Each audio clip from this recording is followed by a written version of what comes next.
today we're talking about. It says Dungeons and Dragons in the stream, and we're talking about Dungeons and Dragons adjacent thing. I think. Yeah. Well, that's kind of true. Mainly a game that we're developing. Yeah, we're making a Celtic world guide for our own Celtic tabletop role-playing game, Legends of Avallen. But this world guide will also be compatible with 5e as well. So, hence the D&D category. And I've just pinned it. So today we're specifically talking about some Kickstarter stuff. Isn't that right? Yeah. So today we're talking more of the business end of things. Maybe for fans of Kickstarters and role-playing games, you'll find this interesting to see the behind-the-scenes look at what creators are getting up to bring you all the wonderful things that they make. And if you're a creator yourself, then this will be a useful insight as well, because this isn't our first rodeo. This will be our third successful Kickstarter. Well, I assume it'll be successful. I hope. It's bad to assume, but our last two were pretty damn successful. So I have high hopes for this one as well. Yeah, and it's tricky, right? Because no matter what you do going into it, there's a bit of that stress of like you have your followers, your fan base, the people are going to support you, but there's always that but you can't take it for granted. It's like any kind of game. You can't go into the game thinking that you deserve it or whatever, right? Like you have to sort of play each hand. You have to play each hand, right? Yeah, you have to earn it. Yeah. So it's both interesting, fun, and altogether, and stressful all at the same time. Yeah, terrible stressful. But that's part of it. It is a cool thing. I was thinking about this the other day too about the phenomenon of Kickstarter. I was watching this movie. The Social Network. Have you seen The Social Network? Yeah. It's like time. It was a while ago, but yeah. Yeah. It holds up. It's still a good movie. And what's interesting about it is like they're showing the origins of Facebook. As an internet company early on the internet, you're stoked when you get like 500, 1,000 followers, 2,000 followers. Oh, they got 2,000 users now, whatever. But it's just wild to me that people just get 1,500, 2,000 backers with like a first project or whatever, right? Like on Kickstarter and all these platforms, and just because how the internet works now.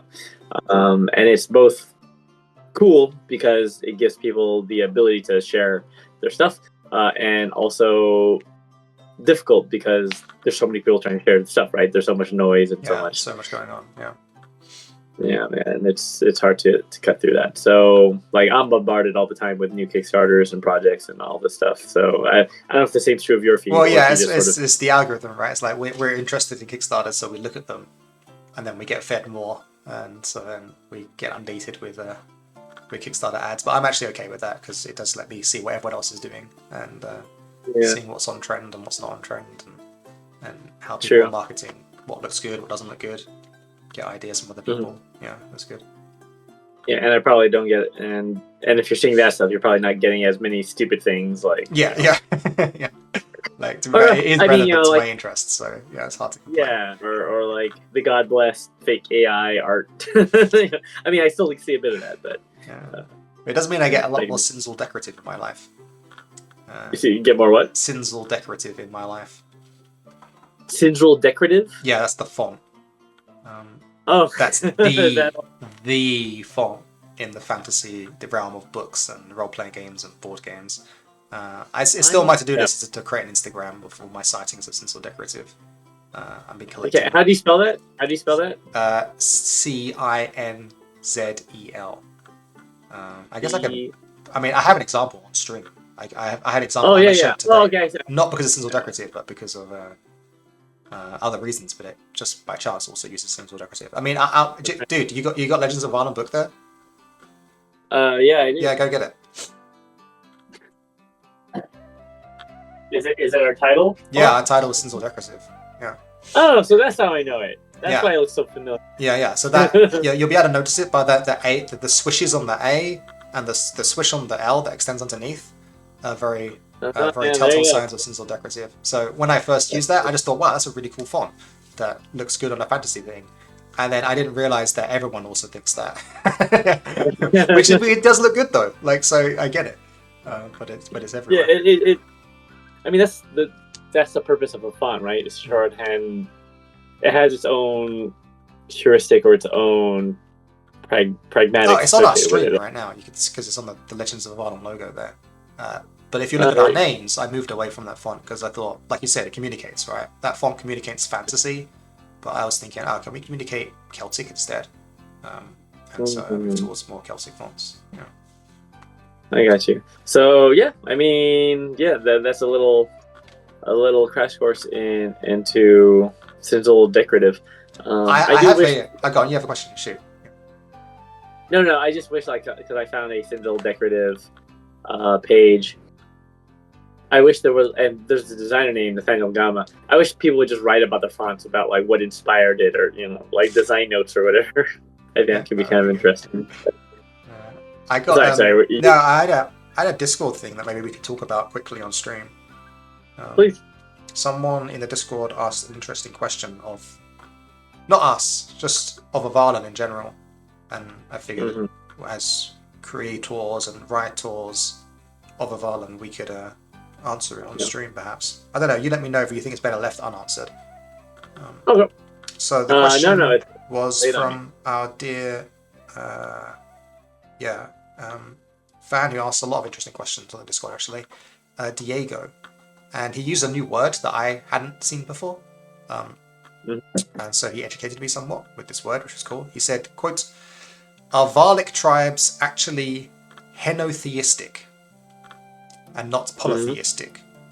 They seem to each venerate just one god, even if they acknowledge that others exist and are gods. Why do you think Vallic tribes don't worship the other four gods?" So I didn't know the word henotheistic. Did you know that word? No. I do not know it. Although, apparently, I just looked it up, and it comes to us from the German word henotheismus, which is also Greek. So I don't know. I'm not. It seems I'd have to delve into the etymology of it. But you're right. I'm not familiar with it. Oh yeah, that's why. It's like a term coined in the 17th to the 1800s. As words go, it's relatively new, but yeah, but yeah, good word. But yeah, so how they're using it here is to say that each clan does acknowledge that there are other gods, but they don't worship them. They worship only their god. And he's asking why that's the case, or if that actually is the case, I guess. My response was, I hadn't heard the word henotheism before. Thank you. And my answer is yes and no, but I won't spoil the fun. I'll let you try and figure out why. And then we had another long-term Discorder, 17 Joseph LC, said, quote, "I'm pretty sure they actually are worshipping the other ones. It's just that most of them, as a tribe, worship their patron Everone because, well, that's their patron god or goddess." So my question first to you is, should we discuss this quickly and answer our thoughts on it? Or, yeah.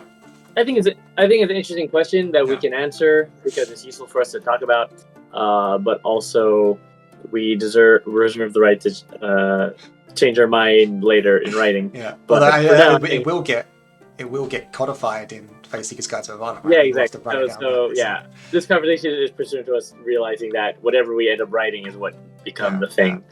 But I think I agree with you with the yes and no thing, because on one hand, yes, because you want to worship your god that will basically shape your soul, because unlike basically, even though there's multiple gods, you're expected to spend your afterlife in one domain. So unlike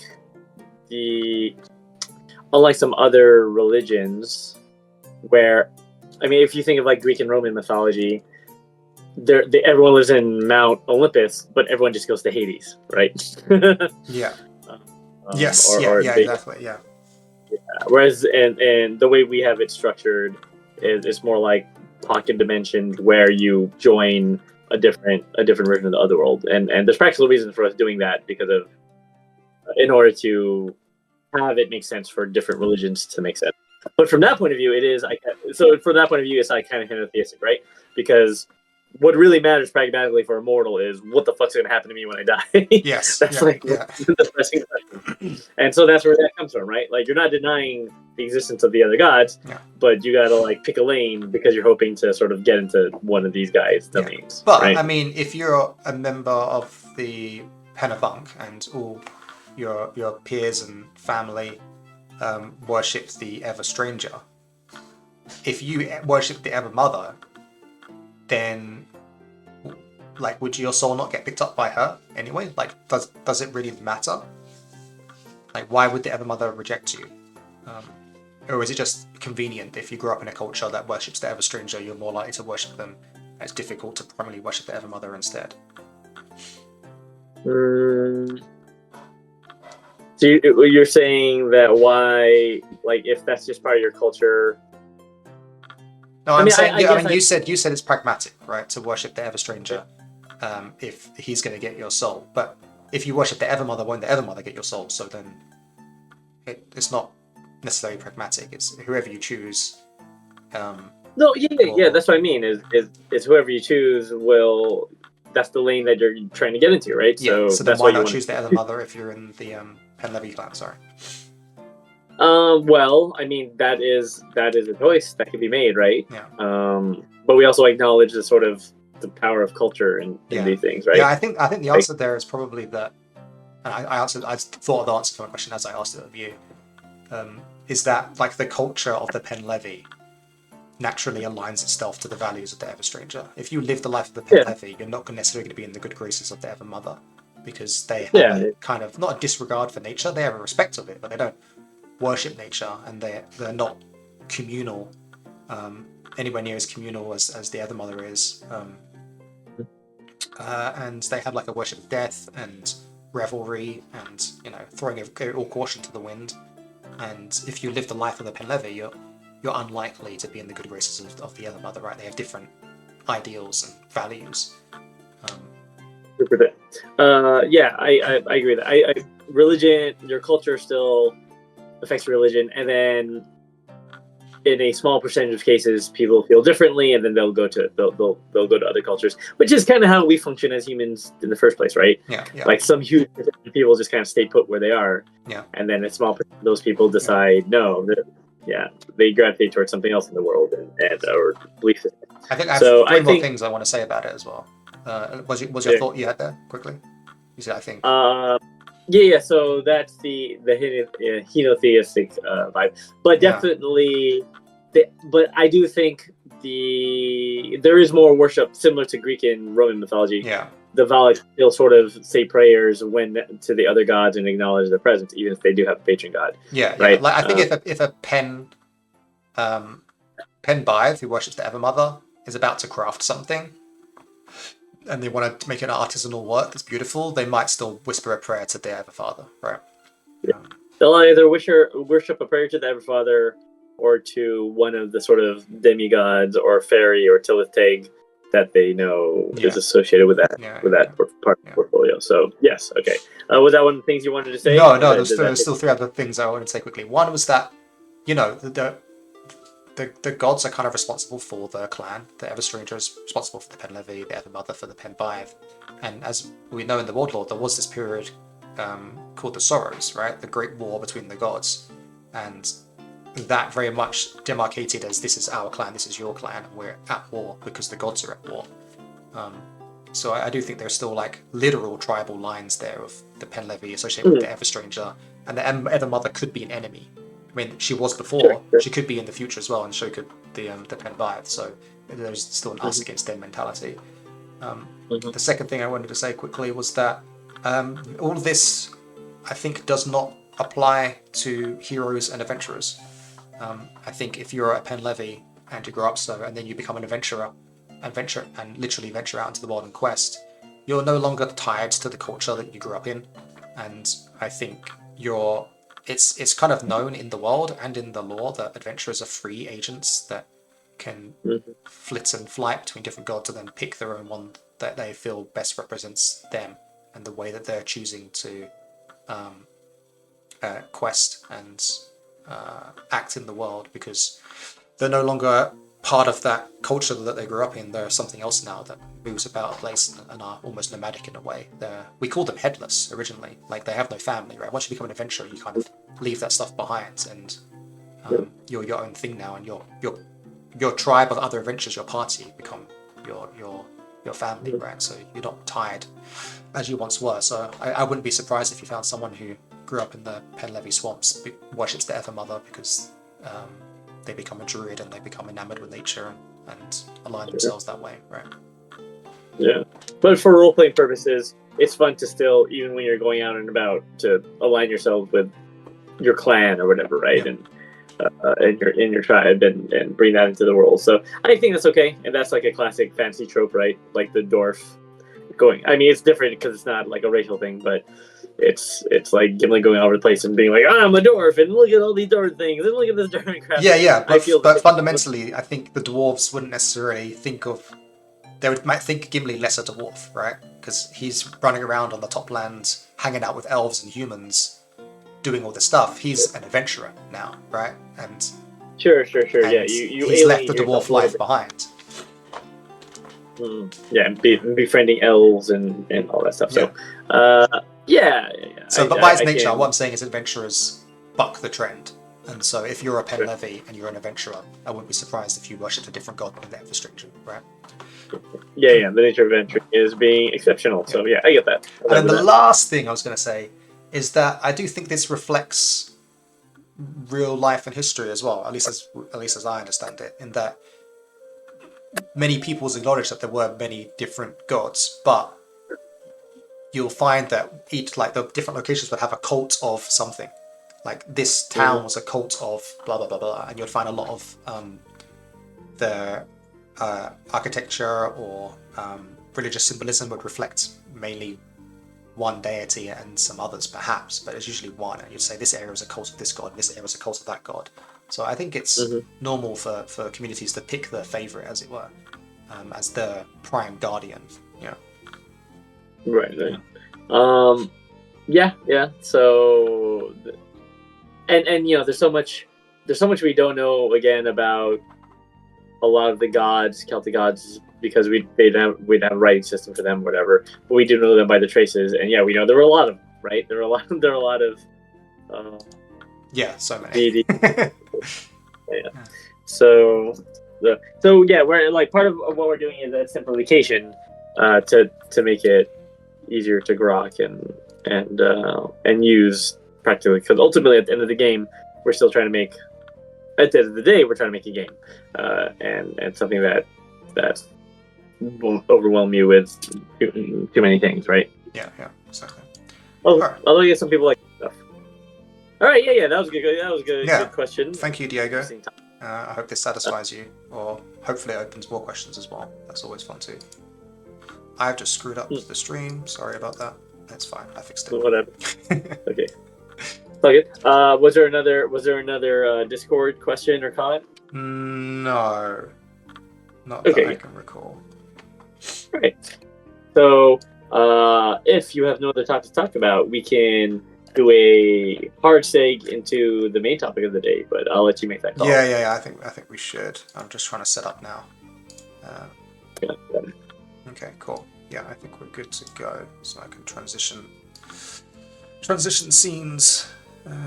But a real deal Kickstarter stuff. Yeah. And naming and shaming studios that don't finish their games and run off with their patrons' money. Can we do that? Probably not. No, I don't know. But I mean, I would say that we don't do that. But I mean, I don't know. It's difficult, right? I mean, you have to assume that no one has that as their intention, right? I mean, maybe some people do, but most don't. And then like just it gets in the way or whatever. Yeah. But you have to admit that it is kind of cheeky to do that and then create another Kickstarter. Yeah. So Darian sent me one. We won't name the studio, but keep out for it. And their first game. When did that first project fund? I don't know. I think it was like 4 years ago. It was about the same time Legends of Avallen funded. Yeah. So it was about the same time, and they did not finish the project. And then they sent a message to their followers or the followers or backers recently, saying, "Hey, we're doing another project. I promise you, this won't impact the timeline for this game." Yeah, but the timeline for that game's already kind of botched, right? Like it's been 4 years, and since then we've published 2 books, Kickstarters, successfully, and now we're working on our 3rd, right? And they have not even that. We've published like 2.5, right? Because we also have the PDFs, the Care on the Borderlands. Yeah, sure. It's technically a publication, so we also Care on the Borderlands. Yeah. So that's pretty whack. I would say I don't know. I wouldn't have any shame. You know, it's your call to do that, but I think you should name and shame people like that because it's messed up. It's messed up to take backers' money and then not give them the return, or to drag them along and not be honest about it or whatever. Yeah, you know. Actually, one of the first projects I backed is one of those. Actually, Really? Okay, maybe that. Yeah, I guess I've got like money to spend on that one, so I guess I can. Yeah, so I guess I'll put it on screen. So this is a Breach of Titan. When was this? This was last updated 2021, but I'm pretty sure the. Oh, because it was like a Shadow of the Colossus type. Yeah, thing? yeah. The funding was 2019, so that was 5 years ago. Yeah, and it was done by a publisher that was well respected at the time, and a content creator that I like also kind of backed it. And yeah, Shadow of the Colossus kind of thing. And then he just disappeared. And every so often would come back and say, okay guys, sorry, I'm working on it now. But then it never happened. And people kind of talk about like setting up a lawsuit or whatever. Obviously that's not going to happen. Well, because that's the part of Kickstarter, right? It's just, you can't do that on Kickstarter. Yeah, I think that's kind of part of it, yeah. That's the TOS or whatever. Yeah. So... yeah. Well, this is... Yeah, it's pretty abysmal. Did you ever comment on it? Or Nah, I never commented. I think I backed for the PDF, so I didn't actually back in that much, fortunately. What was it promising? It was promising just one book, and Roll20 compatibility. Yeah, but it just never happened. And I must. Yeah, to be fair though, I'm kind of crazy, right? And I'm in a very lucky position where I'm doing this full time. And it's hard for me to fail. Even when things go wrong, it's hard for me to fail if I'm doing it full time. Whereas I imagine a lot of creators must be doing it in their spare time for fun, and they have another job and family, and so they're doing it in their time off. Yeah. And it takes a lot of work, I would know, to finish a book. And so I think people just underestimate how much it takes. But if we make a I would love to have FU money. It's just like, hey, let's just write this book for fun. Could you do that? Just like write that in. Well, I mean, that would be ideal, is to have the book ready before we even launch, right? But we're not in that financial position, unfortunately. That's why we come to Kickstarter. We need the funds and support of fans that want to see this stuff so that we can make it. I mean, that's literally Kickstarter's purpose. We literally can't make this book without your help. So sure. Yeah. So, and we've seen some quite positive feedback and people following the campaign and so on. But yeah, it's just disappointing to see stuff like that where people put their hard-earned money into something and it just doesn't get finished. So yeah, and like I said, there's reasons why it doesn't happen, but it doesn't make it better. Okay. If you're gonna start a project, fucking finish your project. Yeah, exactly. And I don't know. I don't want to toot my own horn too much, but I'm proud of doing that. Like, I've had a few of those in my life where it's like, do my masters in physics, get it done, right? Go to Japan, teach English, get it done. Do a PhD, get it done. Complete a role-playing game book, get it done. Do a campaign book that you want to make, get it done. Setting guides, that's what we're doing now. Yeah, we will get it done. It will happen. Yeah. All right, so what are we actually doing today? Today, we are planning our Kickstarter page. So what you guys will look at when you see our Kickstarter, that will hopefully explain to you and sell you on the idea that we're making, the vision that we have, and get you excited enough that you want to get the collector's edition, right? You want to go all in, you want to get everything, you want to get the tarot deck, you want to get the minis, you want to get the all the books that we have in the collector's editions with the beautiful gold foil dust jackets. And I say all that stuff, I'm making all this stuff because I want all this stuff, right? Like, fundamentally, we're making products and projects and things that we want. Like, we're making our dream projects. At least that's what I'm doing. I'm trying to make something that I want, and hopefully other people want it too. So I don't know, like you see a lot of projects where they have like 100 billion add-ons, right? There's dice bags, there's just random stuff, and it's I mean it's fine. I actually do want to do merch one day, to be fair. Like I want to make, but that's because I want to see cool t-shirts with our artwork on it, right? That's what I want to do. Right. Anyway, the point is we're making something that we want to see made, and we hope other people want to see it get made as well. And so our Kickstarter page has to present that to you, and hopefully let you see what we see, right? Let you imagine what we're imagining. And it has to do that for multiple people. There's our current fans that are already invested in our Celtic land of Avallen. And for them, we want to show them what's new, what's exciting, what they're getting that they can't get in our other books, what we're adding to our world and to our systems. But then, more importantly, for new people, which will be the majority of our audience, because we're always trying to grow, is the most efficient way to introduce them to our world, our vision, and what is going on, right? And it's quite complicated. We have a setting guide, and then we have other books as well. And the setting guide is also made for 2 systems, for our system of Legends of Avallen, which is completely different from 5th edition, but it's also compatible with the new 5th edition as well. So we have to explain all that and make it sexy at the same time, in as an efficient way as possible, I guess. So that's what we're planning today. And I really do think we should plan, like we should just be talking about, okay, what sections, what order we want them to be in. And we can also discuss other Kickstarters as well, and what we've done previously. Sure. Because there is a Kickstarter I want to show you that does things differently, like in a way that I wouldn't imagine. I would never thought of presenting the information in this order. But I guess maybe first of all we can talk about what we want to discuss, like what topics we should cover on the page, right? Sure. I think that could be useful. Yeah, and typically you think about what a Kickstarter will have, at least in the modern age, and it's evolved over since even you started a few years ago. Yeah, right? It has. Like looking at that page a second ago, the Reach of Titan page that did excellent at the time and never got funded. I mean, sorry, it did get funded, it never got fulfilled. It raised a bunch of money, and the page there just looks so dated. And admittedly, it's 5 years old, but 5 years isn't that long, right? But things have really and like it's progressed. not like web design didn't exist back then, right? Yeah. But it was just like text, and that's okay. And maybe do you think too a big effect is, are there more? Do we know what the statistics are, or what the numbers are for a number of Kickstarter campaigns this year? Yeah, we do. Kickstarter is quite good at releasing stats. They release a lot of stats for certain markets as well. I'm not sure if that goes specifically to tabletop role-playing games, but they definitely do board games. But I think they might do role-playing games. I think it's quite a big market on their platform.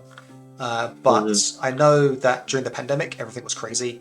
And since then, it's been going down, but not as bad as people feared it would be. Yeah. Okay. So it's actually on a downward trend as people get other jobs and they're not at home just making. I think so, yeah. But I don't quote me on that. I haven't looked at the numbers for a while. The numbers for me are irrelevant. It's not like we have an alternative, right? Yeah. What's also interesting is, and we don't have to look at these today either, but I just want to touch on this too. Sometimes we see Kickstarters that we think, oh, that looks really interesting or good, and then it doesn't fund. And that's also kind of interesting, right? Yeah, it is. And that, honestly, the sad part of that is usually marketing. I think a lot of people are naive and think that if they put something out there on Kickstarter, people will find it. And I mean, the word will spread a little bit, but really you have to really put it out there. And that does mean paying money for marketing as well, whether that be YouTubers or whether it be paid advertising on Facebook. And other spaces. Yeah, because there's this romanticism about it, right? Like, we want to put a thing up and you just assume everyone will be on the same page. But like you said before, the whole goal of creating the Kickstarter and the marketing is to get to as many people as possible and hope they see it. Then, but you have to convince them a little bit to see it, what you're presenting to, right? Like, so there's definitely a marketing sales aspect to it that's kind of important. And that's a different skill set from making a good game, unfortunately. Yeah. Okay, so I'm just writing. I'm in the Stream Ideas Google Doc, by the way, if you can find that, or I can link it to you. Let me see if I can find it. Yeah. Yeah, I'm right at the Stream bottom. Ideas. So I'm Yeah. just writing down general topics that need to be covered by the Kickstarter, I think. So obviously one is like Avallen, like introducing Avallen. And then I guess that'll be this book, like contents. Then there's like mechanics, rules. So that's Faeseeker. Actually, maybe that should be subtopics, but yeah, I'll do that later. That's Faeseeker and tarot cards, which I really want to get the mock-ups done, but I'll do that next week, I think. I guess that's more fairy tricks, but fairy tricks. Then what else is there? There's what can you get, right? There's pledge levels. Pledge levels. Well, actually, technically, there's products. Then there's pledge levels. And then there's add-ons. Then there's shipping that needs to be discussed. Shipping, yeah.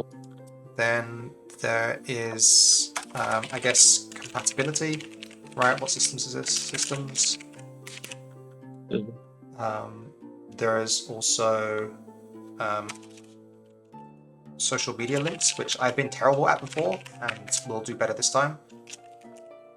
Sure, like the video reviews of our previous products and so on, yeah. Oh no, I meant linking to our social media. So. Oh, okay, sure. But yeah, you're right. No, but you're right. Like reviews, customer reviews, previous products, stuff like that, awards, etc. I think that's always really effective and helps build, because we do have a lot of that stuff, right? Yeah. People who review Avallen, plays of Avallen, like reviews of Fairy Queen, etc. I think those are important. Project summary is a different thing from the book contents. Then, God, there's so much. I'm blanking on something. The crew, like the people. Oh yeah, who's like, here? involved. Yeah. Who is Stone Games?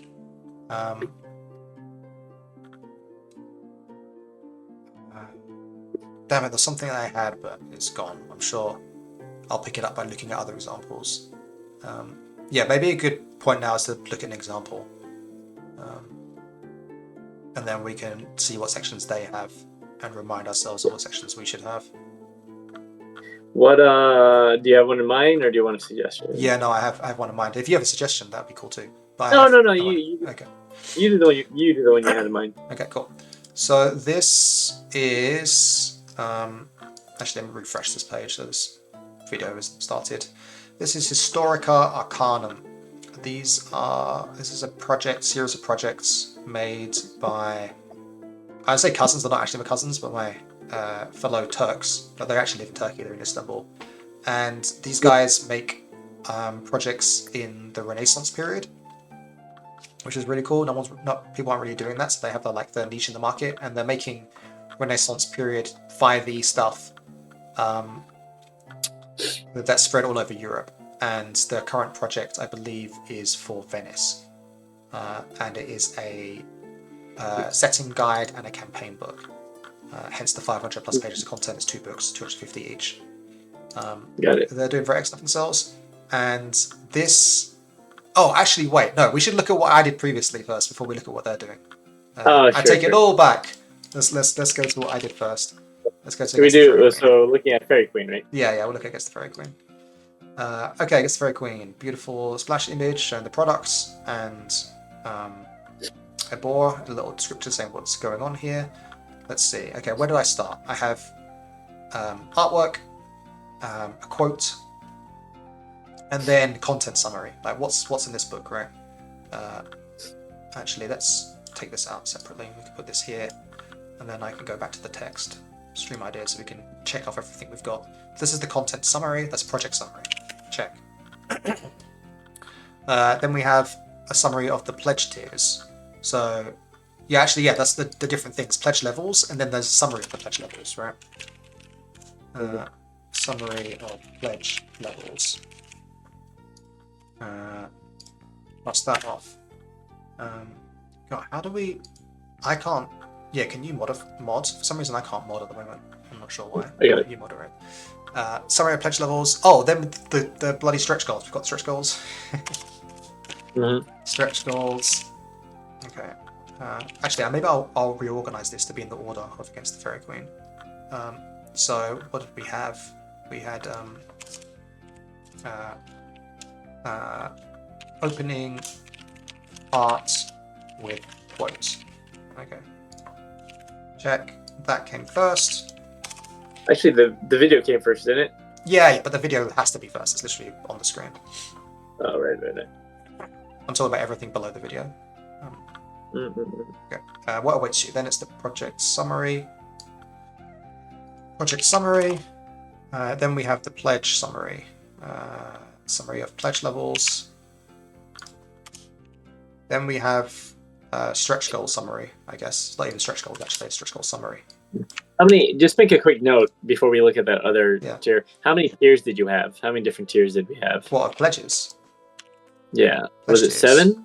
I had 1, 2, 3, 4, 5, 6, 7. Yeah. Okay, that's just get to note. I'm curious about what other. Yeah, but admittedly, 3 of those are identical.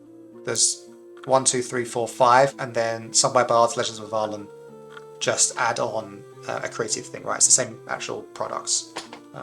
Right. But yeah, technically it's 7. Okay, so stretch goal summary. Then we go to the world of Avallen. Setting of Avallen, right? What is this place? What's going on? Then we have actually legendary paths. We have new character content. I guess that's part of the mechanics rules. And that was legendary paths, but for us it would be clans, Faeseeker stuff. Then we have the actual content of the book itself. This book contents. This book contents. And then we have contents in depth, I guess, because we talk about each adventure in turn. Like a synopsis, content synopsis, or whatever. Yeah. Yeah, you're right. So book contents synopsis first, and then contents synopsis, then contents in depths. Blah blah blah blah blah blah. Then we talk about what this project offers to 5e. So I guess that is the 5e compatibility, right? 5e compatibility. And then we talk about Legends of Avallen. So that would be Legends of Avallen compatibility. And that would also be selling Legends of Avallen, right? Selling. Now, I already, in my mind, thinking we should probably sell Legends of Avallen first and then do 5e compatibility. But that might be confusing because it might suggest that Legends of Avallen is also compatible with 5e when it's not, you know? So maybe it's better to say the book is compatible and then talk about Legends of Avallen separately. But yeah, we can discuss that later. Yeah, I mean, as long as the text is clear, it might not matter that much either way. I'm not sure it'll be strictly better as long as the text is clear. Cool. Then we talk about the art book. Then we talk about the minis. This is talking about products now, I guess. So this is now, we actually kind of gone into the product section. Which we listed down here. The products are there. And Legends of Avallen is technically a product, right? So there's a subtle transition here from compatibility to this is now all the products we're giving out. Legends of Avallen art book, Fairy Queen mini, and then pledge tiers. I guess we can put mini on here. Miniature. Then we talk about the pledge tiers in detail. Pledge levels.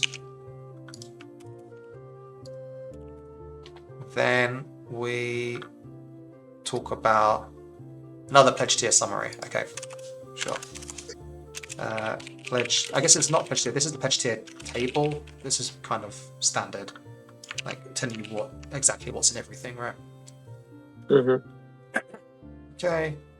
Then stretch goals. Okay, stretch goals details. Stretch goals details. Then we have, I guess this is our review section. No, this is preview PDF, I guess. Yeah. Preview PDF. Then we have YouTuber links, YouTuber video links.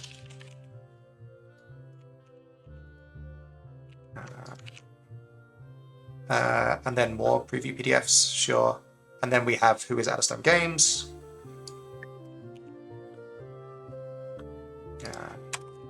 Who is Addlestone Games.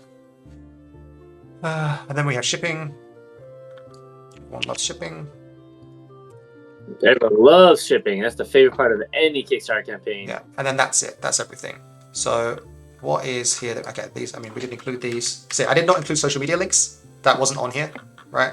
It's on my list of things to include, but it was not in here, and it should be. Mm-hmm. I imagine that would be probably above Who is Addlestone Games. Then what else? We did do stretch goals. We didn't do add-ons, but I didn't really have add-ons then. It was more just what products there are. Yeah. And so that was kind of in the product section. So I guess I can put that under... Did the Fairy Queen end up becoming an add-on? Yeah, but I listed it in the products. Like basically, right. My add-ons were if you got a pledge tier, but there are other things in other pledge tiers that you wanted, they were included, they were add-ons. So actually that would be probably end up being the same with this Kickstarter in a way. I don't think there's any... Mm-hmm. I guess maybe the better way of doing it is having it clearer. Like this wasn't clear, right? I just listed things that are cool, but really I should be, here's the book, here's our other books, here's add-ons. And then this pledge tier has these books and all these add-ons, right? And it makes it clear all these things are add-ons. So that's probably what I should be doing, but I didn't do for this one, right?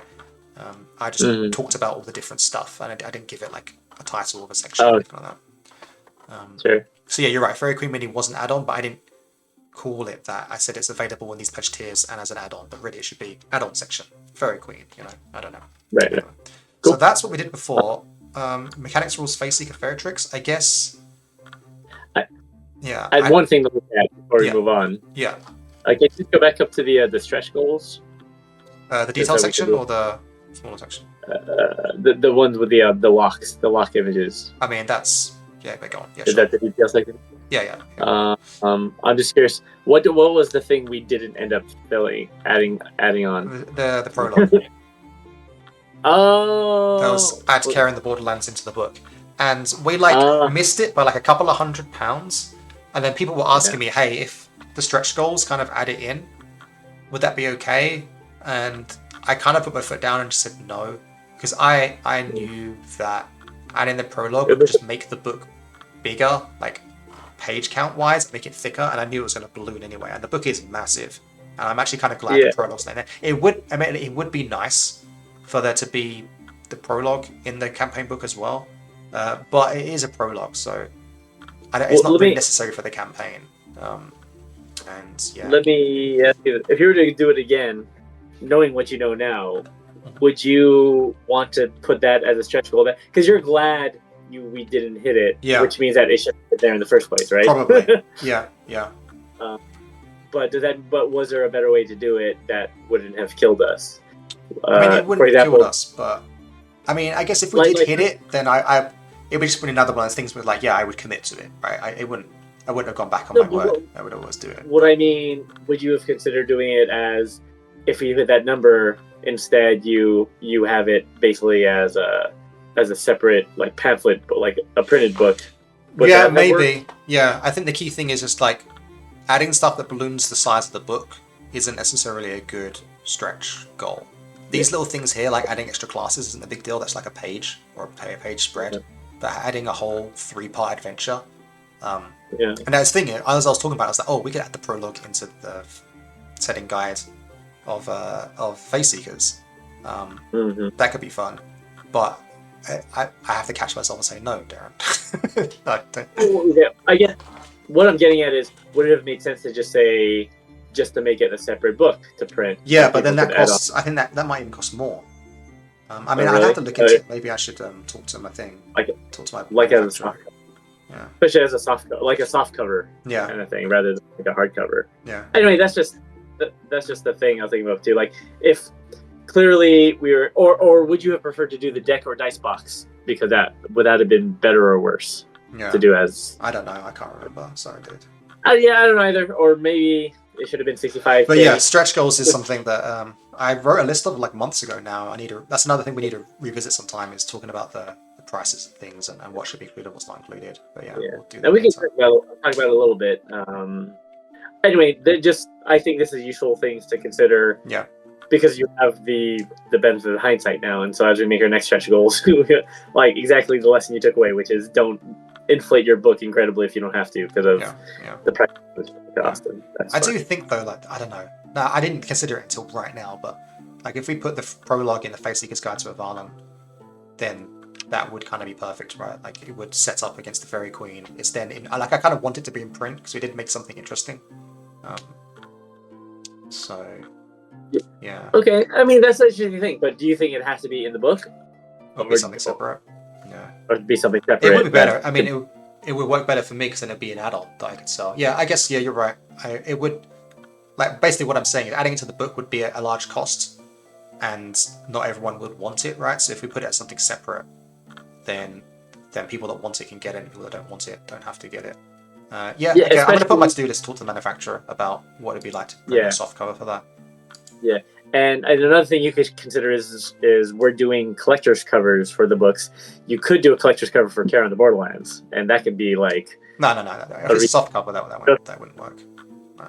Really? No, it wouldn't work. Yeah. Okay, well, that's a shame. Then we do a hardcover. I'm not sure write down note here so I can look later. Consider adding Care, the Borderlands to Faeseekers, or as a separate soft cover. Ask manufacturer. Yeah. I mean, I would like to add it into the book, but that would probably mean being more strict with the content that we want to add to the book, right? It would mean being way more stringent about, okay, this clan section can't be bigger than this, and I wouldn't want to do that. I wouldn't want to. Yeah. I also feel like Kara in the Borderlands, our prologue adventure, is like neutral lands as opposed to this Faeseeker's book, which is supposed to be, more clan focused. Focus on the clans. Yeah, you're right. It would be a bad. Segue. Yeah. But, I mean, there's the thing in there about where you come from. That's fine. But yeah, you're right. It does. Yeah, I think it'd be cool to have it available as something that people could pick up in the future. Like because we've been giving the PDF away for free, but instead we sort of give it a re-edit, compile it, and then take it off as a free PDF and just sell it as a product kind of thing. Yeah. Anyway, let's get back on topic. That was against the Fairy Queen, and we've done that. So to review, opening up with quote, project summary, summary of pledge levels, stretch goal summary, then introduce into Avallen the world, then what new character content there is, then what's in the book, then a bigger deep dive into what's in the book, then 5e compatibility along with like new rules,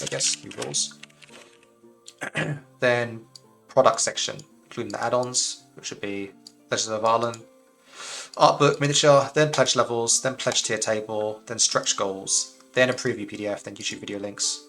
Should be our social media links, but they aren't there. Then who's Eddystone Games, then shipping. Cool. I guess mechanics, that's probably part of systems, new rules and stuff, and character growth stuff, so I'll leave it there for that, just in case. Alright, now we can look at this other Kickstarter and see what they did differently. Not necessarily correct, but still differently, and surprised to me as well. So I'll stick that over here.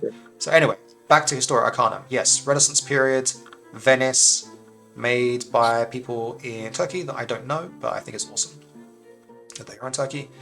And what have they done? So they start with a splash and a quote, same as against the Fairy Queen. Actually, I guess I should make a new list, right? I'll do that. I'll make a new list. So they also actually get all these X's, so we can see what is included and what isn't included. Apologies for the wait.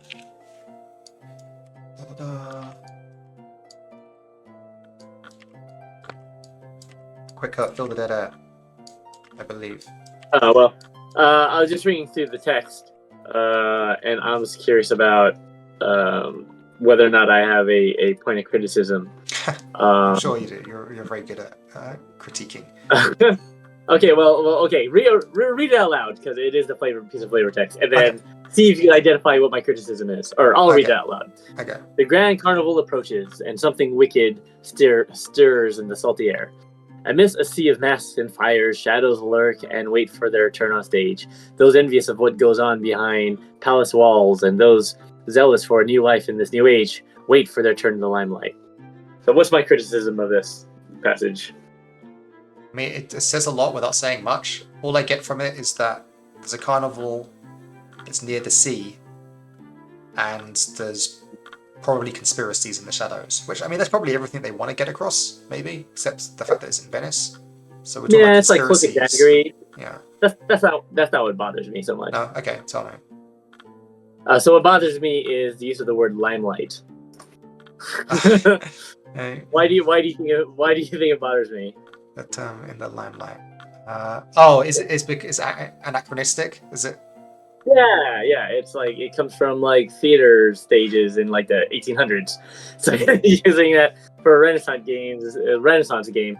I try to avoid that kind of thing. Yeah. Like as I don't know if I'm too strict on it, but I think it's important.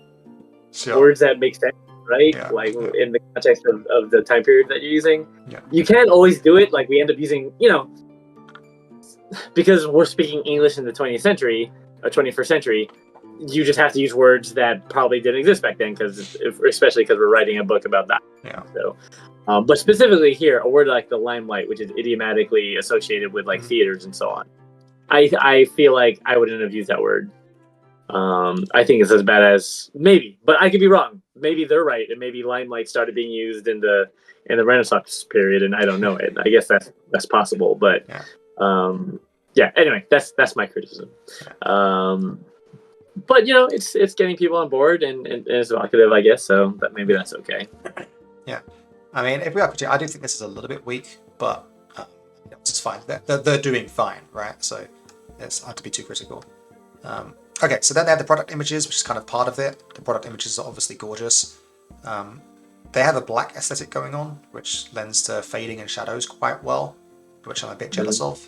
It makes it easy to blend things together, talking practically here. Whereas ours are a lot more colourful, so it's harder to seamlessly transition. But anyway, let's move on. So they have a thing, why back now? Now, we didn't include this at all. Why back now? It's literally the first thing you see other than the opening thing is why back now. And that's interesting. And we really should have that as well, because especially because we have a really big deal. Yeah. And then obviously the first 48 hours, is that past now? Should that still be here? When did this go live? No, I guess it went live 2 days ago. So yeah, why back now? Early bird deals. So that's early bird deals. And obviously I imagine this will change in a few hours time when early bird deals are no longer available. But I'm sure they'll still have something there saying why back now. And we'd have a reason as well.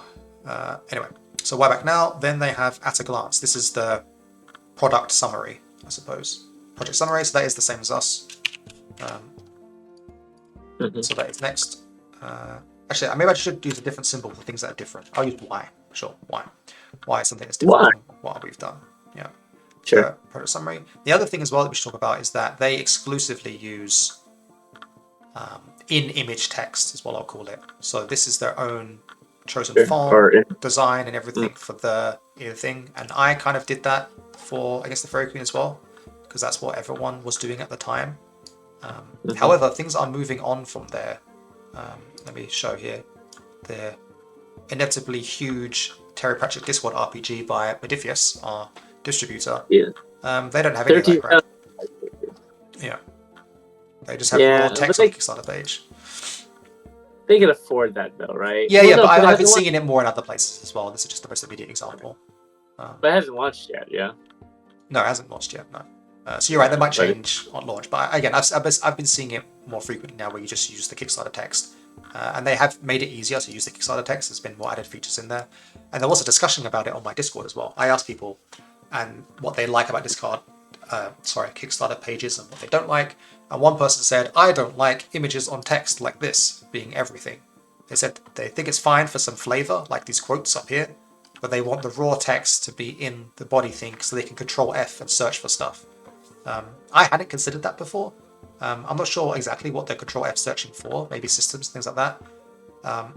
Kickstarter has made it easier recently. They now added this content section. This wasn't here when we did Against the Fairy Queen. So now you can link contents, and so I can go click here and go to rewards, and it'll take me to the reward section.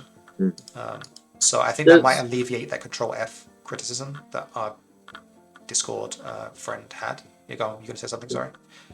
Is it also better for, because it's such a small period, right? Like, I guess hypothetically having embedded text is better for search engine optimization or whatever. You mean text on the actual page? Yeah, because then it makes it more searchable, but it's such a narrow time frame and specific that it's not like people will accidentally find your Kickstarter page looking for other stuff, right? Yeah. I think the argument for doing the text on the image is you have control over the image. Obviously, you have control over the design, and it's part of your aesthetic and mood. We could add like Celtic style font to it and other things like we did with Against the Fairy Queen. Yeah. The argument against it is, well, they wanted to make it easier for us. If we had just raw text like this, it would be a lot easier for us to make it, right? So I'm still really 50-50 about it. I don't know what to do, if I'm honest. But yeah, let's move on from that. That's something to talk about. You can ponder. Yeah. I mean, looking at this too, at the way this is structured, I don't know if I like their their font size and so on, and I can imagine that could be a pain in the ass for other people, right? Because you're sort of beholden to their graphic design choice. True. Yeah, you can't zoom in. Actually, you can zoom in, right? Can you zoom in? You can zoom in, but it'll always be the same kind of. Yeah. No, I'm talking about that you could zoom in, but it'll always just be the same style. Yeah. Right. Yeah. So I don't know. Maybe that could be a thing, be a feature of it that people don't like. Accessibility as well. Like, true. If you have accessibility issues, a reader can't read this page right for you. And I have had people that are blind playing our games, and they use the readers on the PDFs and things like that, so they wouldn't be able to read this page, for example. So that is a mark against it. But the other mark is that it looks really good. So yeah. Anyway, let's move on from that. That's a separate topic. So what have they done? Yes. Why get this book? Then project summary at a glance. They call it at a glance. It's kind of nice, I guess. At a glance. They talk about what's in here. 2 source books, monumental source books even. Deck of legendary inspirations. Art of War, another deck. Tactical maps, 12 subclasses. Bestiary. Collector's items, and then they actually have. Oh, there you go. Then they also display. Then they display the products. They have the products there. So where's our product section? Product section. That is literally here instead. So that's different. Our product section was later on. They show you everything you can get. Yeah. And they mark. I think it's a good argument to put it earlier in your Kickstarter so people can see that right away. Yeah. I mean, so my thought at the time was, well, I did that with this summary image here, right? It's like, this is what's on offer, right? And they did the same thing. They put this image here with all the stuff here, but then they went on and named them. I guess the key part is you're naming them so you know what they're talking about, right? Right. Yeah. Yeah, that's a good point. It's named, yeah. And they also mentioned what's Kickstarter exclusive. Now, that's kind of cool. I don't know if we will have Kickstarter exclusives because I see. That's what the only on Kickstarter stuff. Sure. That's kind of fun. I wonder how they're doing that, because that just looks like a picture of a picture of Venice, like an old picture of Venice. But good for them, I guess, because they're just kind of like. They don't have to commission art. It's just like public domain picture of Venice that they put on a map. I reckon it is. I reckon they made that. You think it's commissioned? Yeah. Okay. Yeah. Sure. Well, then great. If they did commission that, then that's great. Yeah. Actually, I will say I think less critiques. I think these guys are doing well, and we should emulate them if anything. Okay. Sure. Yeah. And they do excellent artwork and stuff. Sure. Well, you've seen other projects from them too, right? Yeah. Okay, Cool. anyway, then they have the PDF preview. So they don't have the summary of pledge levels yet, actually. So we did summary of pledge levels next, and they don't do that, so that's also different. They add the preview. Where did I put the preview? Avallen World, add-ons, compatibility, preview PDF. We did it way near the bottom. They put it up here. And I should check that out, but I'll check it out later. Back with confidence. We don't have this either. What is this? Back with confidence. This is good. Didn't we have? This is kind. Is this? Didn't we have a section like this at the bottom before? Like No, we have the risk and rewards. Sorry, risk and challenges. Sorry.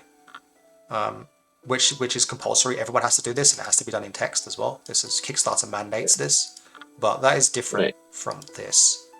I mean, you're right. It is kind of similar. It is both, but they've made it its own thing. And so do they also? Do they also have the risk and rewards? Yeah, everyone has to. Yeah. Okay. No AI. That's great. Yeah, I mean, that's. I think things like no AI and yeah, these are like good sales points for like possible objections. So yeah. I like that idea. Then they do FSC. So it's interesting. This is like, okay, so this is not the rewards. This is the pledge tiers. This is pledge tiers. Summary of pledge levels. Is that what we put? No, we put pledge levels and summary of pledge levels as different things. So what's our summary of pledge levels quote? That is this thing. So no, they didn't do a summary. They just put the pledge levels. They haven't had a summary yet. Okay. And maybe that's a really good point. Like, because like if the first thing you see is this isn't very sexy, right? It's just a list of prices. It doesn't even tell you what you get. So I mean, I must have been emulating other people at the time as well, but I can see how they've done differently makes more sense, right? Sure. Summary of pledge levels. Yeah, you want to sell them on the product first, and then get them thinking about it, right? Yeah. So they show what's in the pledge levels. Here. And they don't even write it out, actually. They just show the pictures, which is fine because because earlier they said what those things are, right? I guess. Right. Yeah. So sorry, that is pledge levels about product titles, product names, rather. Okay. Then they have the pledge comparison, which should always come after that. That's the pledge tier table. So like ours, they do follow it. That's fine. That's a simple list. So that I guess that's then the list of what's in everything, right? That tells you here's those things that you were just looking at. Here's what they are. Then they do add-ons after that. So okay, let's have a look at. So I have a question I'm asking them right now. So Echoes of Renaissance Dice. That's quote an add-on, but I assume it's part of the pledges. Yeah, so it's part of the collector's box set, right? And that's listed here, but then they put it as an add-on for other things. Okay, so yeah. So basically what I said before that I didn't do previously, where you're right, the Fairy Queen was an add-on. It should be its own separate thing. Even if it's shown in other places, it should be, here's an add-on you can get with other things. Right. Pledge tier table, then add-ons. Okay. And there's one other thing I wanted to check as well. Oh yeah, so actually what pledge tiers did they have? I think that's something you wanted to compare, right? Was how many pledge tiers? So yes. We had 7. Now admittedly, if we didn't do our creative stuff, we would have 5. So they have 1, 2, 3, 4, 5, 6. Yeah, but theirs is kind of bloated. No, it's not. So I think we're planning something similar. Single PDF, digital collection, single book, book bundle, then collector's edition, I think is where we're at. But they have like a collector's edition and a super collector's edition, right, which features all their previous books, I think is the main difference. But we don't have as many books as them previously, so I'm kind of just doing collector's edition includes the previous books. So I'm essentially cutting out this one, I think. That said, actually,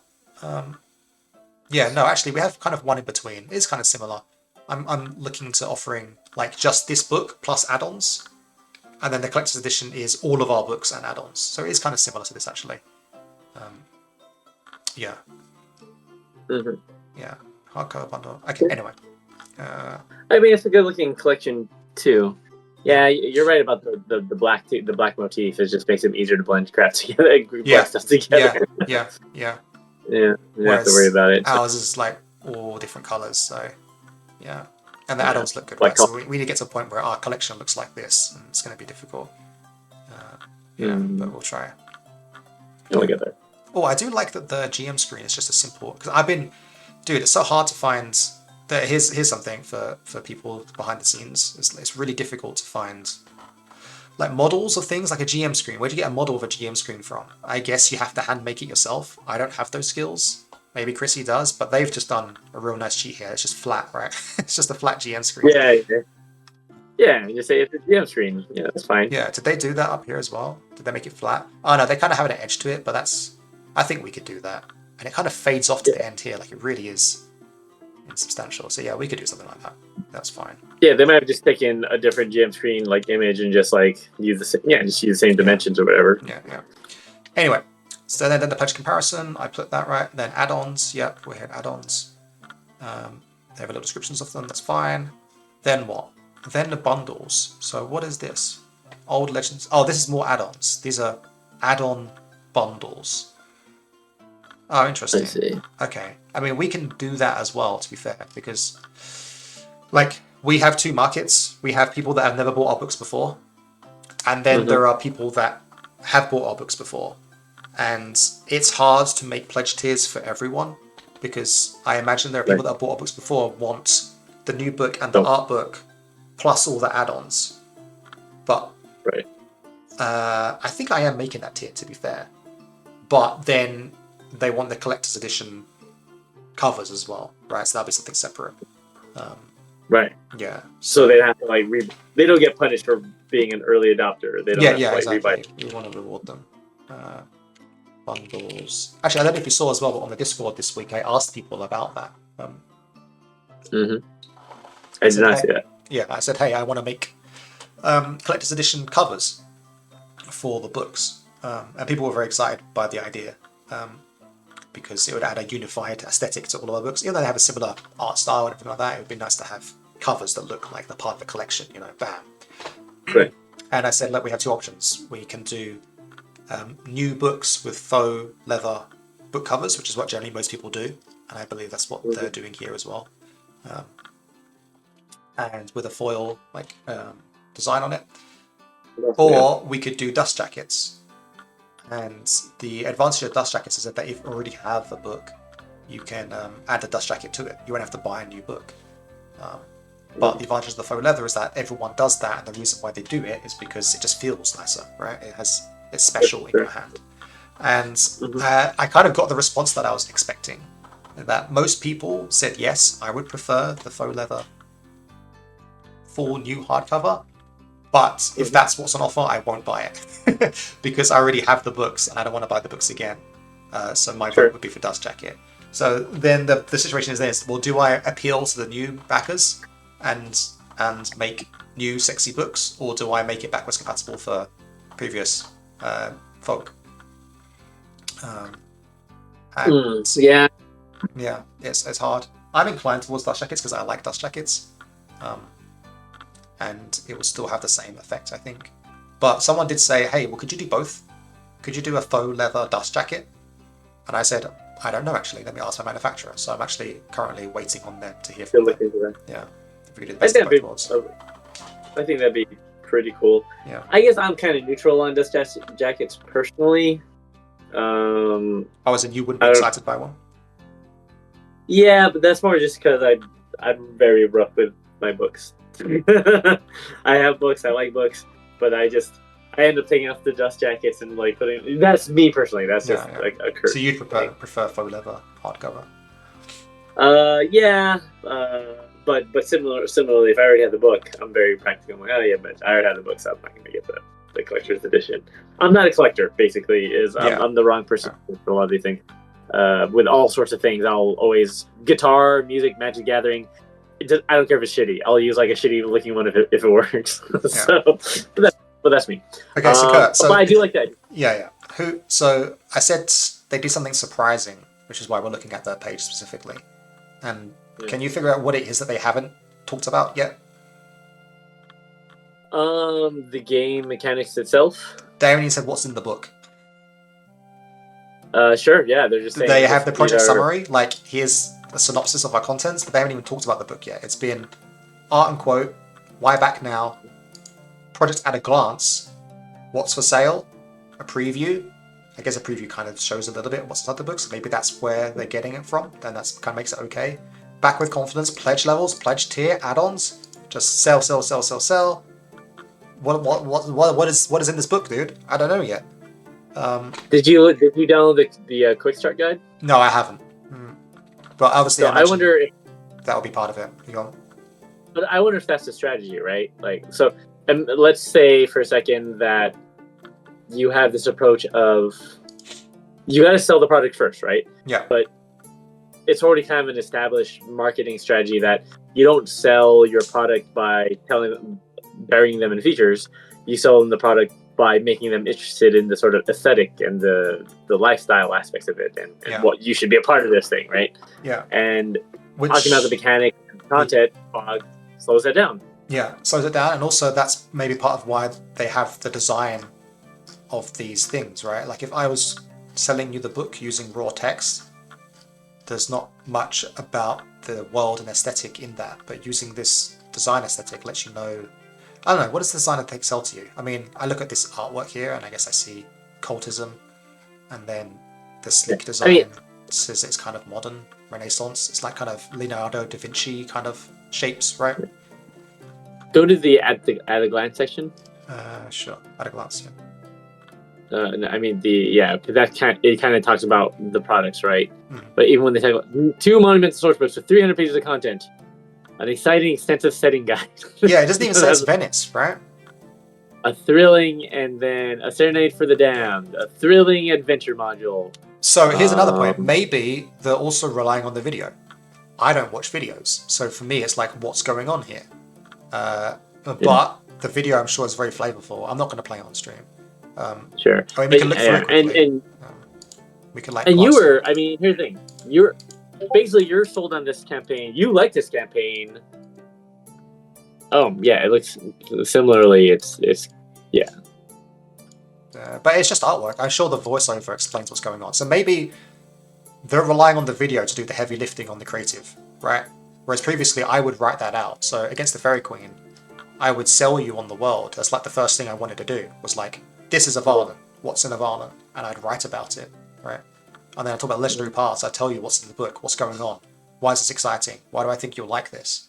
We had the video as well, but I guess what they're doing is saying, hey, the video and the preview should sell you enough as it is, plus the artwork. We could just tell you how to buy it first. Yeah. I would call this the Apple computer's way of selling something. Yeah, maybe, right. Yeah. And then guess what? We've just done add-ons, add-on bundles. We're not done yet. Add-on single items. I don't know how this is different from add-ons. I guess this is the bundle item separated out singularly. Yeah. And also, if there's basically no chance Metis Media ever sees this video. But if you feel like we're being incredulous, it's not. I'm just trying to understand. I'm trying to get in your mind and see how you're processing this and what your intent is. So when I act like surprised or shocked, that's because it is surprising to me, but it doesn't mean it's bad. Obviously, it's good. We're trying to understand how you're doing these things.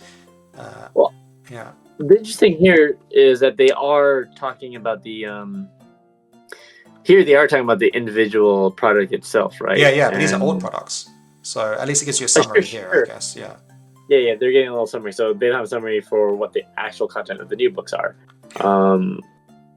But I guess in the aggregate, it creates the impression of, oh yeah, I should be okay backing this, right? And it looks cool. Yeah, that's true. Yeah. But it's interesting they give the bundles first, and then after the bundles, they explain what the things are.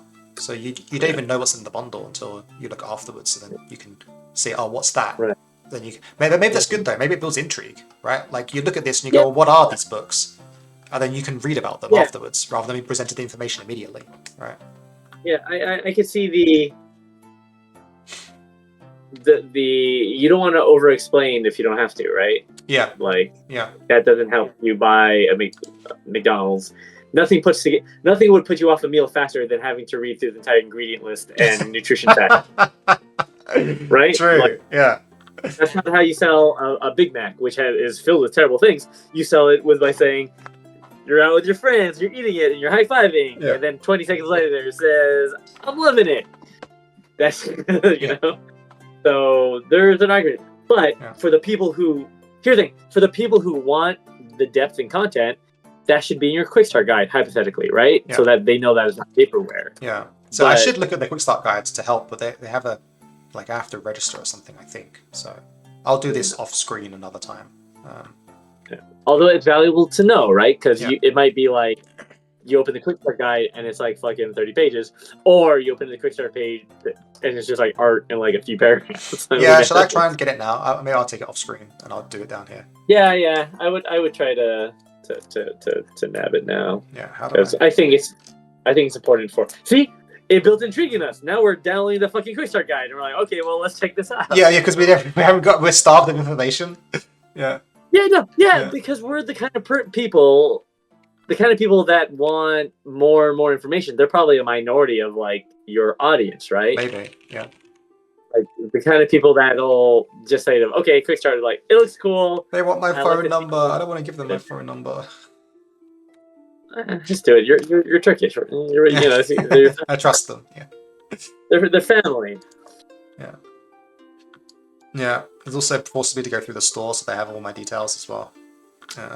We probably won't do that. I mean, I could force them to go through Medifia store, but I think that would just hinder. It would just slow people down. Like I almost didn't do this because of all this, right? All right. I'm downloading it as we speak. Let's see, it's 24 pages, so that could be how long ours is if we put those two things together, the setting summary and the Faeseekers. And then it's a bunch of stuff. I mean, yeah, it's not probably what I would make. Interesting. Oh, this is really informative, actually. Maybe we should look at this as well in a second. Well, let's finish the page first, then we can look at that. Okay. Okay, so then the individual items. Great. What comes next? Stretch goals. We're still not talking about what's in the book. Stretch goals is next. That is kind of similar to what we had. Actually, yes. Oops. Let me save this here. But it's like the kind of normal way of doing things. Pledge levels, then pledge tier table, add-ons, stretch goals. Again, they have awesome graphic design. Look at this. I don't know what the hell this is, but it looks cool. And then the blood seeps out of it and becomes veins and arteries. They fade, so they're not in the stretch goals, right? It's amazing. Mm-hmm. Bravo, Metis Media. Bravo, you make beautiful stuff. Ooh, can I see it? So, they have music. They have music. Oh yeah, right. What else? I haven't even looked at them. Yeah, we can look at soundtrack suite, custom character sheets, more loadouts for the Art of War. So I think that's like character options. Oh, Zlyphia. Sorry, I didn't see a message there. I don't know when the last time you posted. Hey, Zlyphia. Coming in for a quick peekaboo. Keeping the streak alive. Yeah, yeah. She actually phoned into me. She was like messaged on the Discord the other day and said, "Hey, I don't think I'm about to make it to stream because I got work stuff to do. Just to let you know." And I thought that's really sweet of her. We appreciate it, Zlyphia. That's very sweet of you. Yeah. Very sweet. Yeah. We are having a productive stream, Zlyphia. It's not the most fun in the universe, I must be honest, but it's kind of those necessary work things when this is a job for us, so we got stuff to do, and we're doing it on stream. Yeah. Oh, you got no earphones, so I'm talking to you right now, and you don't understand what the hell I'm saying. I'm also sorry. Yeah. So, thank you. I guess catch the VOD. Yeah. But don't worry, your streak of attending every stream remains alive. It's alive and well. Okay. Anyway, poster, handout suite, sure, character builder, digital assets, blah blah blah blah blah. I'm not too interested actually in what the stretch goals are. That's fine. Then what? Okay, now we get Welcome to Venice. The most serene republic. Now we're talking about where we are. Is Venice really serene? I feel like it's bustling, right? It probably means it ironically. Maybe, yeah, Right. actually. It's peaceful. Yeah, so now they're selling the world. World. Unless that's a historical term for it, is it? The I don't know, maybe. Serene Republic. Let's look it up. Yeah, world introduction.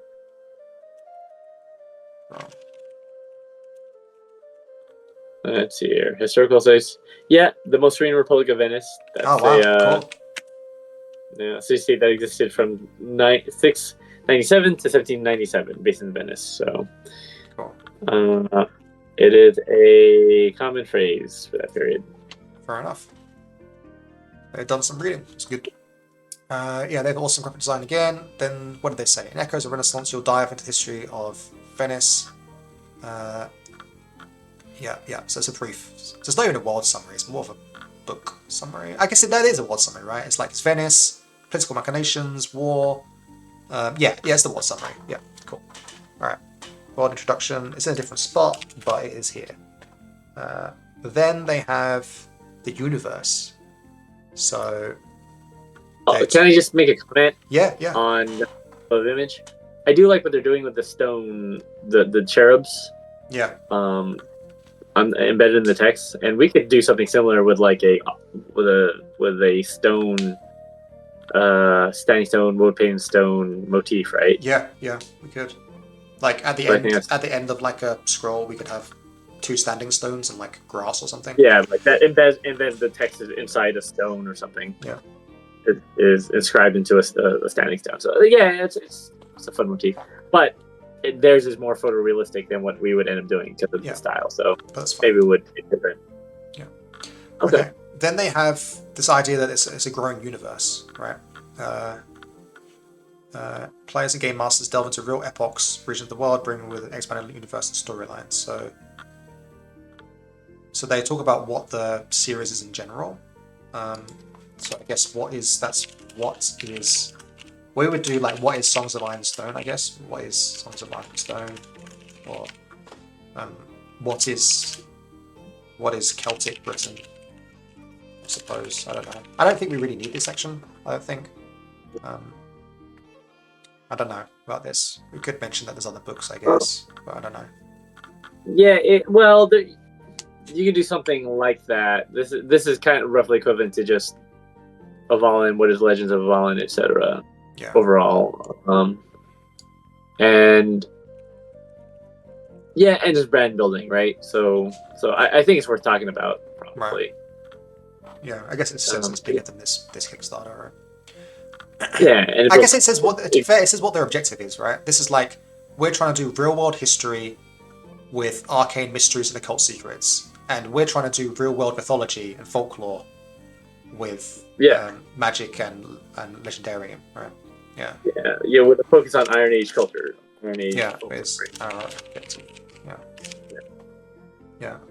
Each project. So I guess that is fair. Yeah. There you go. We talked about it. I was wrong. I understood it now. Now I understand. Previously, while IA games are standalone, they exist in a shared universe. Our previous titles include all this stuff. So I guess, what would that be? That would be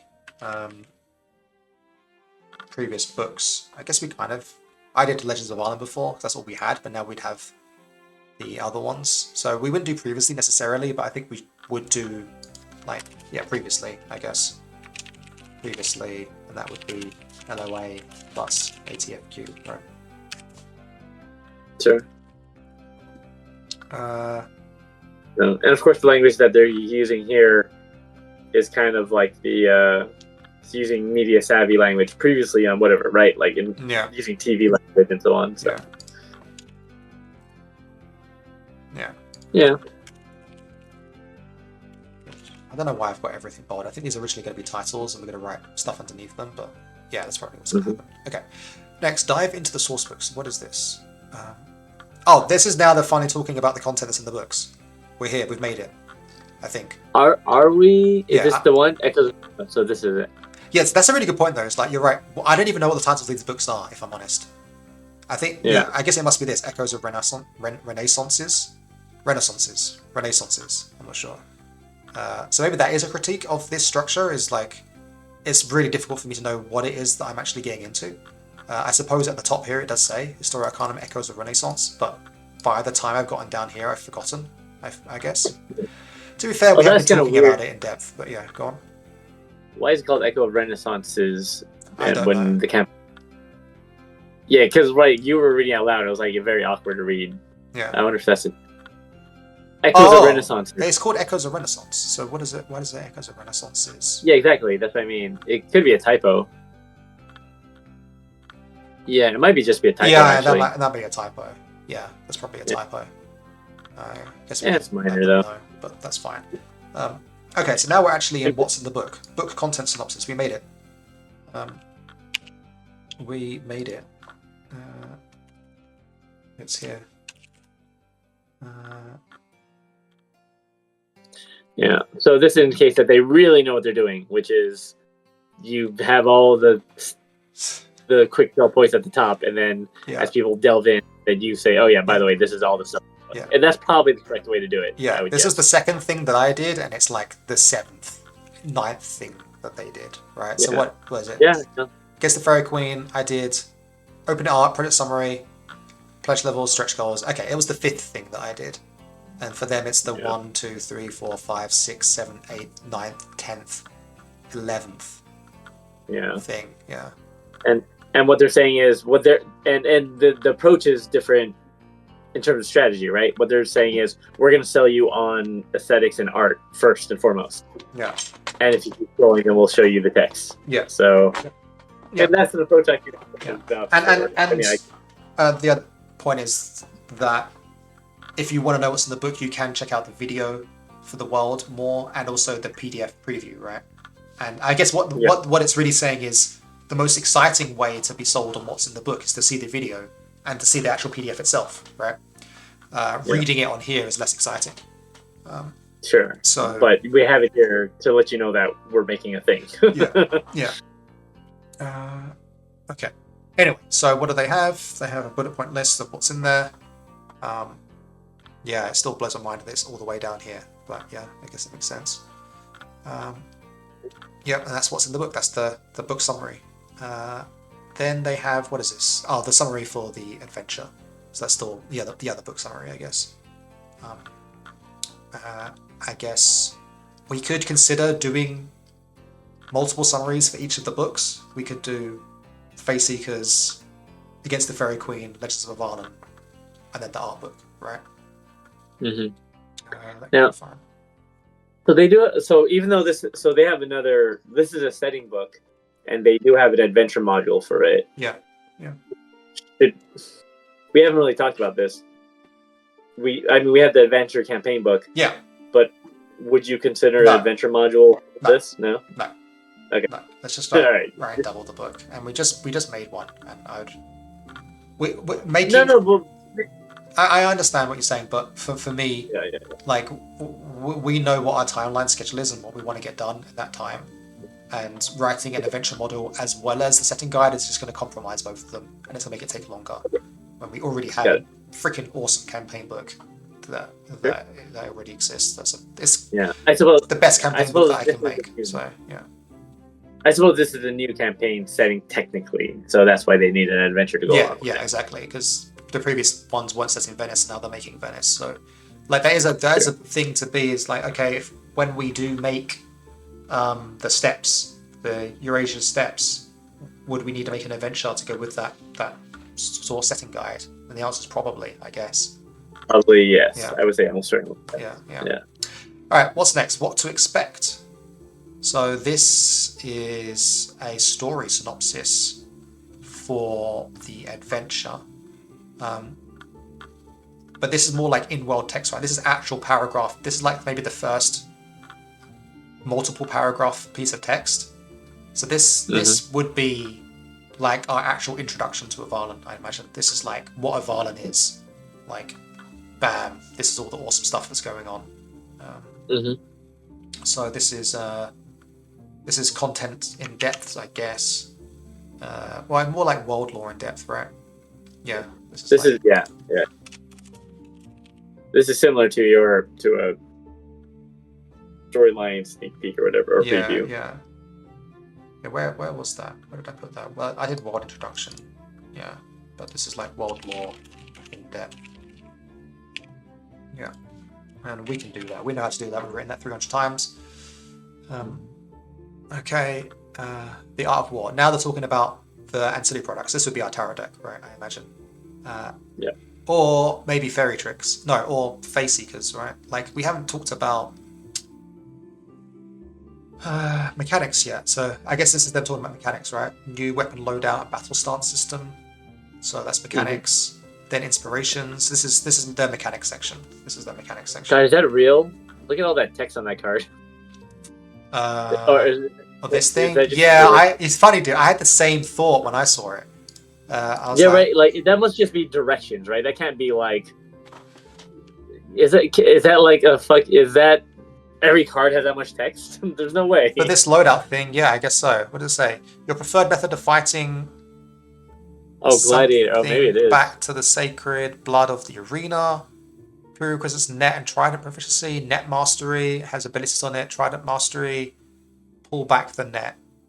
So basically, you become a gladiator and you gain mastery in net and trident. So that's a specific kind of gladiator. I forget the name of it, but that's like the Poseidon fish inspired. Because they used to do gladiators are so cool. They had like themed gladiators, right? It's like it wasn't like a gladiator had a preference for their weapons. No, this gladiator was an archetype of this god or culture, and they dressed in a certain way to invoke the fish. Like it was a performance, right?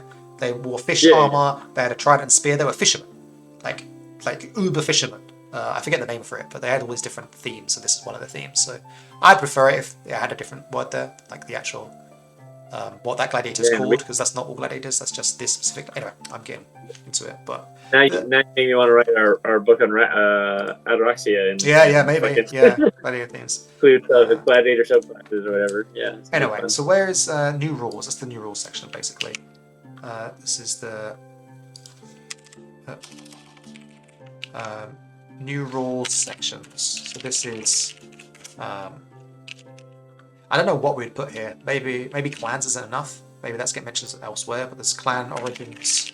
There's fairy court renown system, renown, and then there's fairy trick cards, right? Cards. How many? Yeah. So here they have this deck loadout, but it's still attached to a product, right? What other rule sections do they have though? Yeah, they then have the legendary inspirations, which is also attached to a card. And I guess this is, instead of gaining like an extra d20, you gain a new. Oh, that didn't work. You gain a new ability or something. It doesn't work. Oh no, it's just loading slowly. It's big. Down here. Where are we? Rogue. Oh, well, that's just, it doesn't matter. The point is, for the next hour, your mind cannot be read with magic, blah, blah, blah, blah, blah. Okay, fine. So yeah, it's basically just a new extra feature, and they add cards for it. So, I mean, I do have this in the discussion, is, like, do I include new abilities on decks of cards as well, so you can have the cards in front of you with your abilities on it? That's something I've considered. I think I was leaning against it, because it just adds too much bloat to all the stuff that's available. But yeah, it is something to consider. It does look good when you put it on a card, I guess, as opposed to explaining it. Sure. But yeah. And people like that. People like Angels. like purples and that kind of stuff. VIT integration. Yeah, so we might be including this as well. We'll see. So then I guess this is just another product summary. So they'd use VTT stuff here. BTT integration, and they do alchemy, foundry, and I think Roll20, but Roll20 is not on here. I know that other products did Roll20. Yeah, so they're not doing Roll20 anymore. They're doing alchemy and foundry. Fair enough. I thought I said VIT. Is it no VTT? Okay, and soundtrack. So now I guess they're just talking about the products in depth, because that's part of, that was a stretch goal, right? I guess, yeah. All right, whatever. Okay, who are these books for? Now, this is an interesting section. Oh, I think this is what I was thinking of earlier that I'd forgotten that I wanted to include. Was who are these books for? I started including this in the ads as well. Like, who is this book for? And I think it's a good thing to say. Like, just to like build affiliation. Like, yeah, we love these things, you love these things. Let's come together. Yeah, and it's just another point of sale or yeah, like another reason sales, why you might like it. Yeah. Actually, this is a why we don't have this. I guess this technical as well. Yeah, and then they talk about historical authenticity and cultural sensitivity, and all that stuff, all that jazz. So who are these books for? Plus, historicity, authenticity, and the issities. Historicity, authenticity, and sensitivity. Sensitivity. Yeah. Okay. Then more details. What is this? Free updates for future editions. Is for 5e. There are updates here, fulfillment and shipping. Take protection seriously. Okay, this is more quote. This is interesting putting in more details though. More details. This is I mean, we could do something like this as well. Like I've done erratas and things like that. So this is like a pledge. This is like a sustainability pledge, basically, right? Sustainability pledge. Products will last. Will be updated. Yes. And then plus shipping. And then shipping stuff. And then shipping costs. Shipping plus shipping costs. Shipping explanation, I guess. Explanation. Yeah. And then is who we are, and they barely even mention it really. Just a picture of hard to read names. Yeah. That is a big team. But yeah. And I wonder too if they benefit because do they benefit from the exchange rate? They could have a bigger team on these budgets or whatever. Yeah, I mean, I don't want to be. Yeah, I'm pretty sure the Turkish economy isn't doing so hot right now. So earning money in dollars, selling to Americans is a great idea. And I wish me being in the UK, I had someone to sell to that had way more money than we do. But yeah, they got what is that? 13 people on their team. Yeah, but I mean, how many of those are artists? One artist, artist. Fair. So that's 6 artists. We have currently 2 main artists, some ancillary artists, and a layout artist, and Chrissy. So we have about the same number of artists, I guess. So Right. If we listed everyone, our team would be, I would say similar size, but it's almost still, but yeah. So then, anyway, that's who we are. Where is that section? Who is that at some games? And they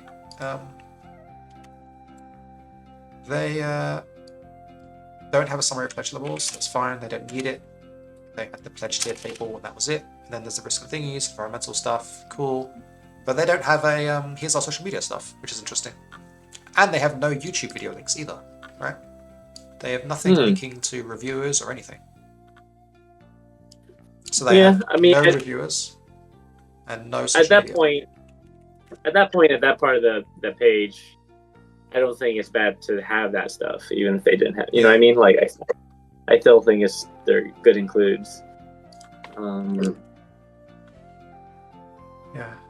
Stretch goal details. Oh, they don't have.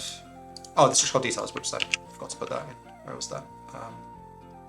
Stretch goal summary is there. Yeah. Okay. So that's that. So I guess things to learn. I mean, do we want to adopt this kind of layout? Maybe. Yeah, I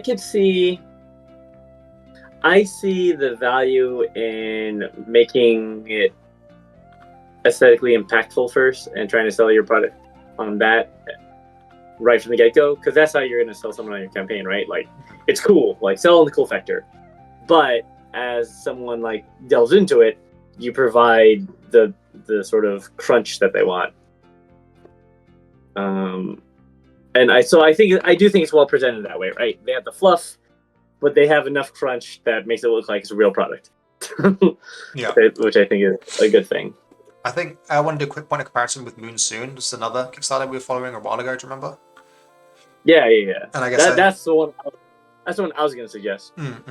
So let's just a quick comparison with theirs to see what they did. Funded. They have immediate product summary. So they don't have a wieback now, but they do have the project summary at a glance. And then they use text in inline text, and they included a bunch of it as well. So.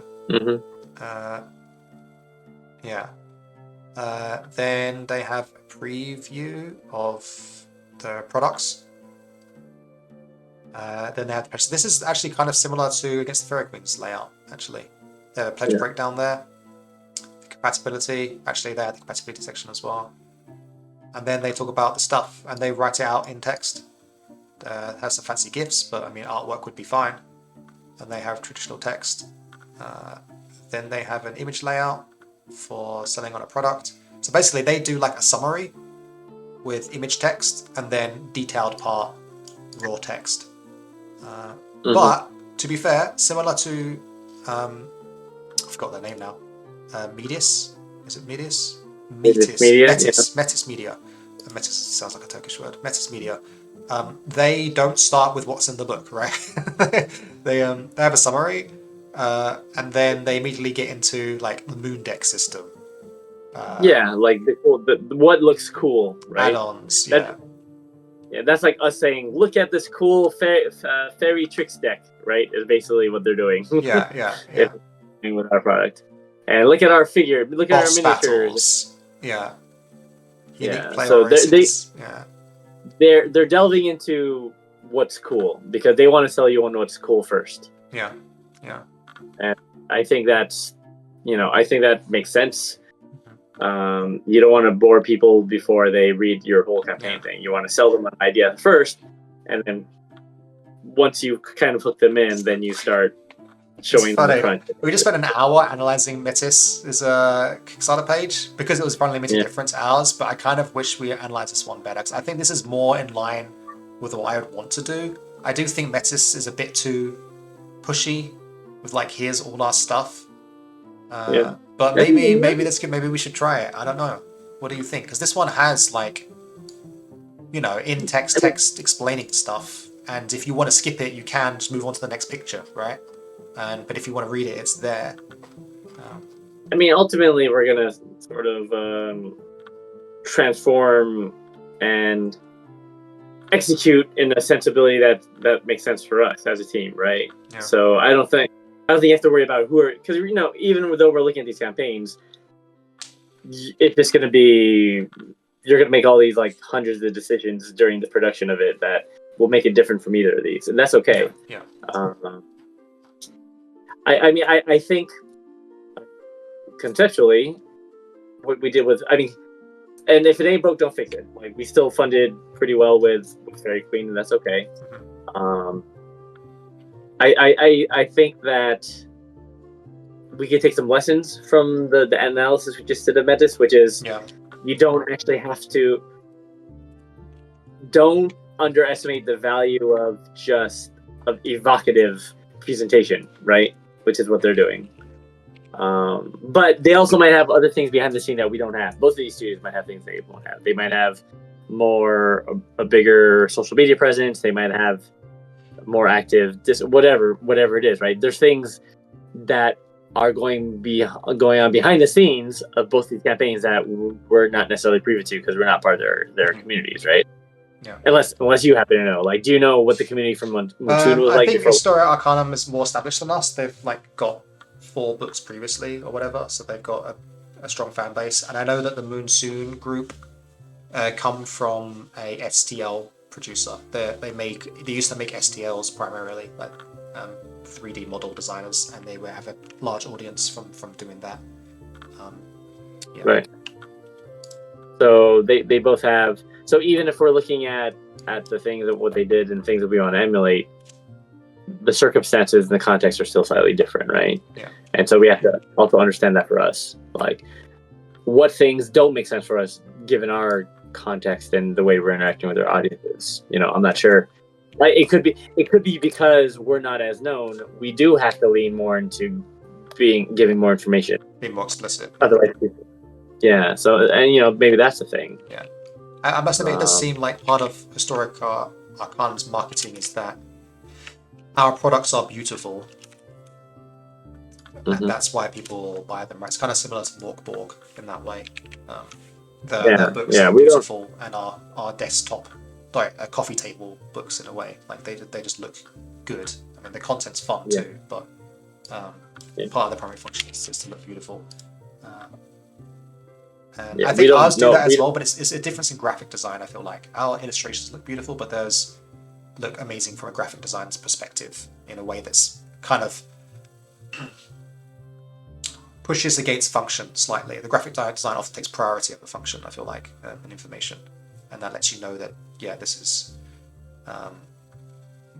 part of the selling point is that it is beautiful, and that's not a bad thing, obviously. I wonder what the game plays like and how it reads. Yeah. So okay, I tell you what, I kind of want to end the stream. We're at end time now, but do you have time? Like, I kind of want to analyze Monsoon with you. Sure.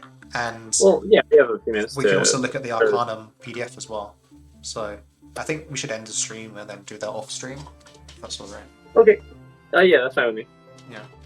So let's call it. And so thank you for joining us for the Kickstarter analysis. Yeah. Hopefully you're going to see our Kickstarter up soon. Yeah, and you'll see what we ended up deciding how to write our Kickstarter. Yeah. I think next week we might be talking more in depth about what will be on our Kickstarter page. I think will be what's happening next Thursday. Yeah, you'll see how far along we are. Yeah, and if there's nothing there yet, you'll know that will be panicking maybe. I don't know. We'll see. No, that's fine. We'll get it out. No need to panic. It'll come around in time. It will come around. Thank you for watching. Either live or VOD if you're just hanging out. And we'll see you next time. Yeah. We will. Yes. See you. Latte. No, wait. That's a. Is that you trying to do like Roman and Welsh at the same time? That was not good. Yeah, that was not good. That was not a good combination of words. All right. Thanks, guys. All right. Yeah. Latest, guys. Thank you.